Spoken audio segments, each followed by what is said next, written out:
So good morning, Jimmy, or good Hello, afternoon in Shanghai. So thanks for being available for this talk. My pleasure. This is a start of a couple of video talks with decision makers during the next weeks. And when we want to start with you, Yes. Managing Partner Amrop China, based in Shanghai. And if you remember, more or less the start when it was the Chinese New Year, the week where the forest fire started in China. So based on what principles did you take your decision? It's amazing that it just happens during the Chinese New Year Eve or the Chinese New Year Day. You know, the time that millions of Chinese people are going home for the Chinese New Year. And when it all started, it's amazing that because we just look at a few curves, we look at some of the most important information that we can get. Some curves are really going up exponentially, and we all use our common sense and business sense to make some judgment at that time. So when China locked down Wuhan, we kind of feel there's a lot of things that we need to start anticipating. So that was a time that I really started to anticipate. Talk to a few, very good sources, look at some really factual and trustworthy information and make some initial decision. But at that time, it's really anticipate what might happen. So that was my feeling at that time. So let's, what do you mean with anticipating? Because we are getting every single day new updates. It more or less every day at 11 or 12 o'clock, we are getting new updates, new information. Yes. About the virus, what will happen or what should happen. Trust a bit of the same was in China. So how did you manage to structure this sort of information? Right at that moment, as I mentioned just now, it's really, we have to base on, there's so many information keep coming up day by day, week by week during those moments. But at the very beginning, we just look up into what is being published by the government and what the government is trying to do. A lockdown is unprecedented. So it means something is extremely serious is happening. So when we look at some initial curve of the virus cases, I still remember it was a small number, it was under 1,000, but every curve is exponentially rising. My common sense is telling me before, long, it will still be rising. So we have to do something. So we basically shut down our office almost ahead of what the government is asking us to do. Because in a smallish firm, all consulting firms are by definition not big, because we are basing on our brains. And so when we do not have a big population or employee numbers, we definitely have to protect everyone. So my immediate reaction at that time is we must protect ourselves and our team's families. And at that time, fortunately, quote unquote, we went through SARS not too long ago. So people in China, people in Shanghai, people in Hong Kong, we all went through that. So our sense of crisis, I believe, is a little bit more than many other countries, especially in the West. With crisis management experience, I always feel being anticipative as well as overdo things when you still have the chance to do it. It's much better than reacting and, like a dog chasing its own tail. So that was, we were a little lucky too at that time, to have that kind of experience. So that the first 3 weeks in Austria, and I trust in many other countries all over Europe, that was just about looking at curves, looking at numbers, talking about hospital capacities or deaf people. And in the last days, so it's after 3 weeks, it seems that the discussion is going more health versus economy. So how much money is a human being? And how long can you really survive some sort of shut down. Yes. And you mentioned overdue. So what in this sense, looking at your experience, what is overdue or what is underdue? By overdue, I mean when we have a likely crisis in front of us, when we look at what are the most important things. I think we really need to have a list of what would be the most important assets, things that we treasure most. For us, it's definitely our people. And then when we talk about our people, it will be not only our people physical health, it will be our people mental state of health. Because in the crisis situation, particularly it's an unknown virus, it's a pandemic now, people get scared. You can see that there are a lot of panics here and there. So at that time, we felt, first and foremost, we have to overdo the protection. By protection, I mean setting up all kinds of safety measures, helping our folks get the disinfectants, jellies, masks, and all these kind of things. And guess what?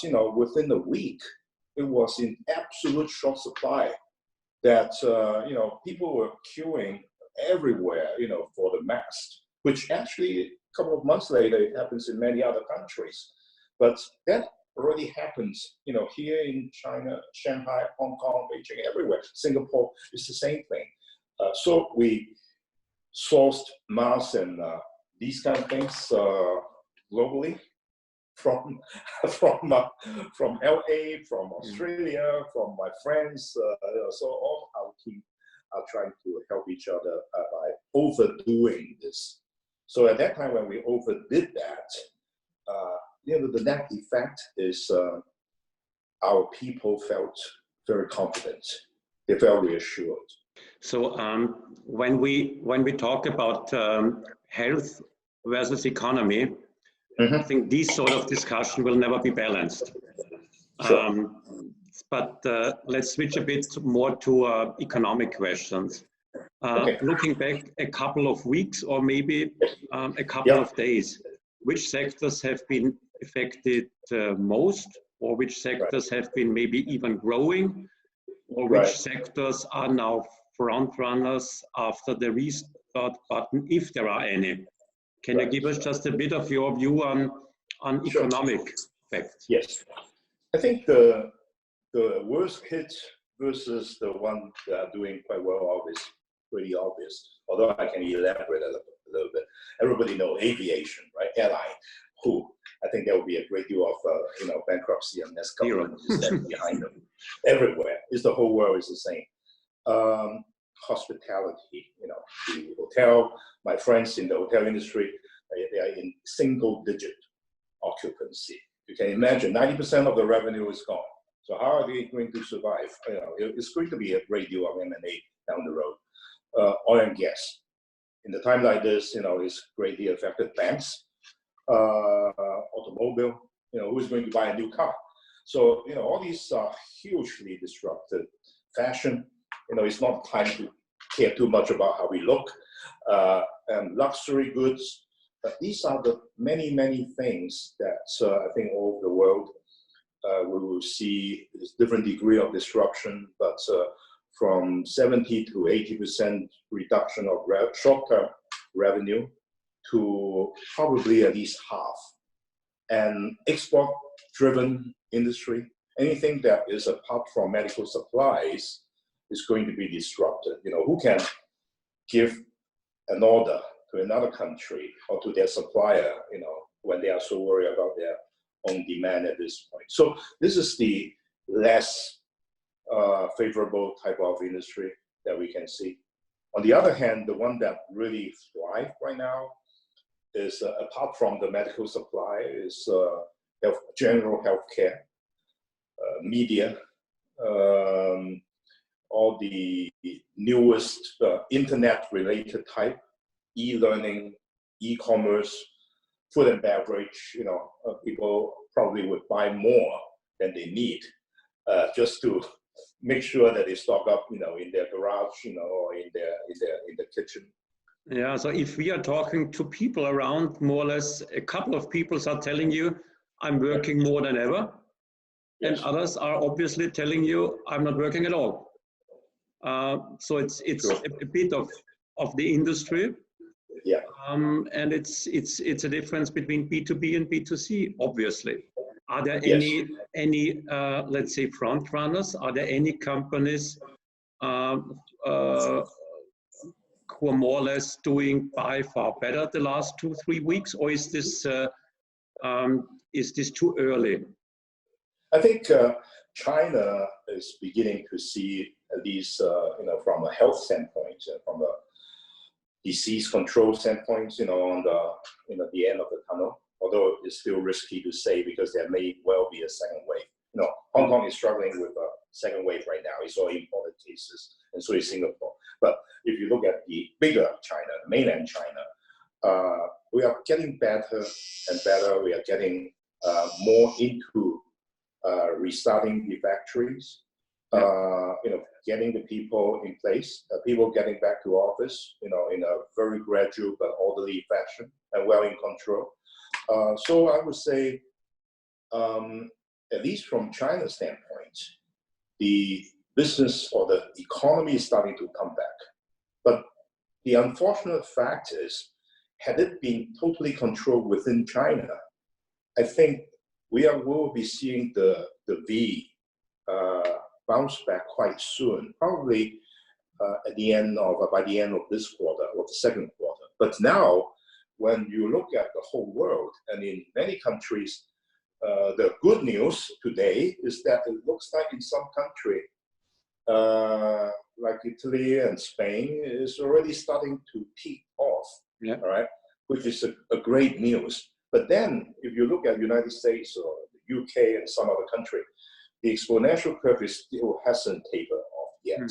So with that in mind, Günther, I really do not want to be too optimistic because a great deal of China's production is meant for the other part of the world, and when that is not back, the rebound is going to take some time. It's some sort of a saying, the world will not be the same. Right. What do you think? Will be Corona or this virus a shifter or some sort of synonym for laying off people, for cost cutting, for efficiency program, for having simply less people in the companies? I think the cost cutting part, the letting go of some staff members, or the deadwoods, or people may say that may happen, but we are now not really talking about economic problem. It's a huge social issue too.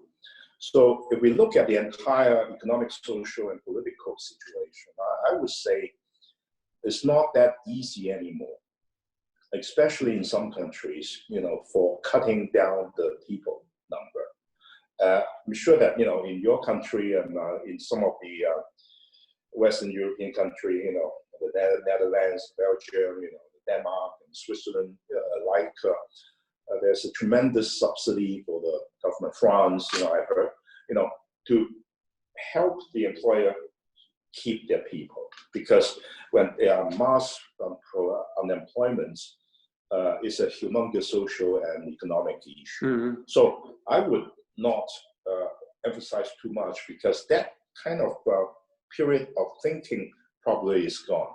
But definitely I've seen, at least, if we are about 2 months ahead of everybody, I've seen many companies actually getting into different shift. They are having certain people to take pay leave, but that affects the hardest hit industry, airline and so on. People basically are being, laid off. But then if you talk about the other ones that are all anticipating for the worst to come, I think they are prudent, and governments are doing some work. But I would say in more the Western European countries versus America or Hong Kong here, or maybe to some extent China too, these places or countries are not that employee benevolent. all right, versus Western European country, which human being, welfare, all these are extremely important. So I think it's a country by country thing. It's a case by case situation. Yeah. I have to admit, I'm a bit scared about all these efficiency programs. Right. So one of the buzzwords is always transformation. So undoubtedly, transformation is an issue. What do you think? Which sort of business models or processes or structures will be different in 2 or 3 years? Yes, I think this is a $1 billion question, Günther. If I can do that, we are consultants. We should we're consultants, right? Have a clue. We're all consultants, but the way I look is I'm learning every day, really. When I really trying to listen to other people's view and look at what has changed, I would say a few safe assumption is the short-term future is so difficult to predict, but the longer term, the medium term and the longer term is a little bit clearer. It's all murky in front of all of us, right? But then, because of this once in a lifetime pandemic with such scales and impact, one thing I can safely say, and you can safely assume, is I think the world is going to be quite different. So what is the new normal would be something I think we should all be trying to look at. What is the new normal?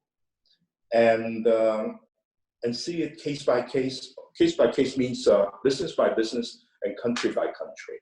I think the learning would be everywhere for each country to look back and then project forward. And I think it will be much, much more online activities versus before. I believe that, with transmission of diseases and these kind of things, the robotic, the machine learning thing, the whatever, with probably the new retail would happen even faster than before. So we started a bit with talking about the virus. We talked a bit about economy. Let's talk a bit about the people. Right. On the one hand, when I talk to people now, having a shutdown for 3 or 4 weeks, some of the people are telling you, look, I'm really looking forward every single day to go back in the office, to go back a bit to normal. Others are telling you, it's a great time being at home office. I like to do it. Why not? So it seems that there are very, very different answers. Do you agree, or maybe you disagree? I would just have your learning. After the crisis, I think we all know better about people. Yes. Outperforming, who is underperforming. And I think you get a different view on people over the weeks. Do you agree? Do you disagree? And what was your learning on the people topic?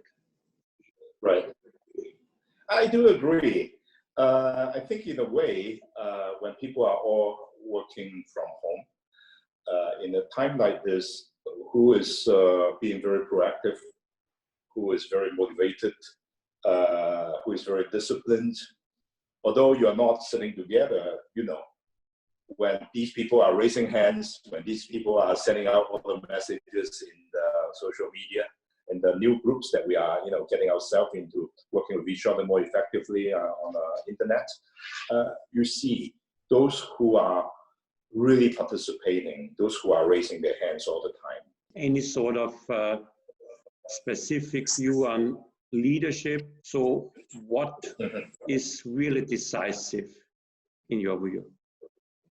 I would say something I hope you may be right, that I strongly believe in. In a time when things seems to be out of control, when there are so many uncertainty, control the controllables. Looking back to the last 3 months, what was your most positive experience? What was your most, I don't know, maybe negative experience? My most positive is that we kind of capitalize on the opportunity to, at least I feel our team stay on top. We have solidarity actually a bit more than even before, when we tried hard to build the team spirits, you know, having outings and all these kind of things. So I feel great about this, and everybody stay healthy. Everybody's family members are healthy and upbeat, and even wanted to come back. You know, in fact, Shanghai office, you know, our associate, you know, they started to ask for coming back to work in the office, but before we said, you know, we can come back, and then we actually set new rules and new procedures so that they are safe, you know, when they come back early. And on the not so positive side, I would say just cannot move right now because of the quarantine. Jimmy, thank you so much for being available. It's my pleasure. All the best to you, to, of course, to your family and to the whole team. Thank you so much. Yeah, and to you too, your family and your team and everybody, all my colleagues in Europe and in the world. Good luck, keep safe and keep strong.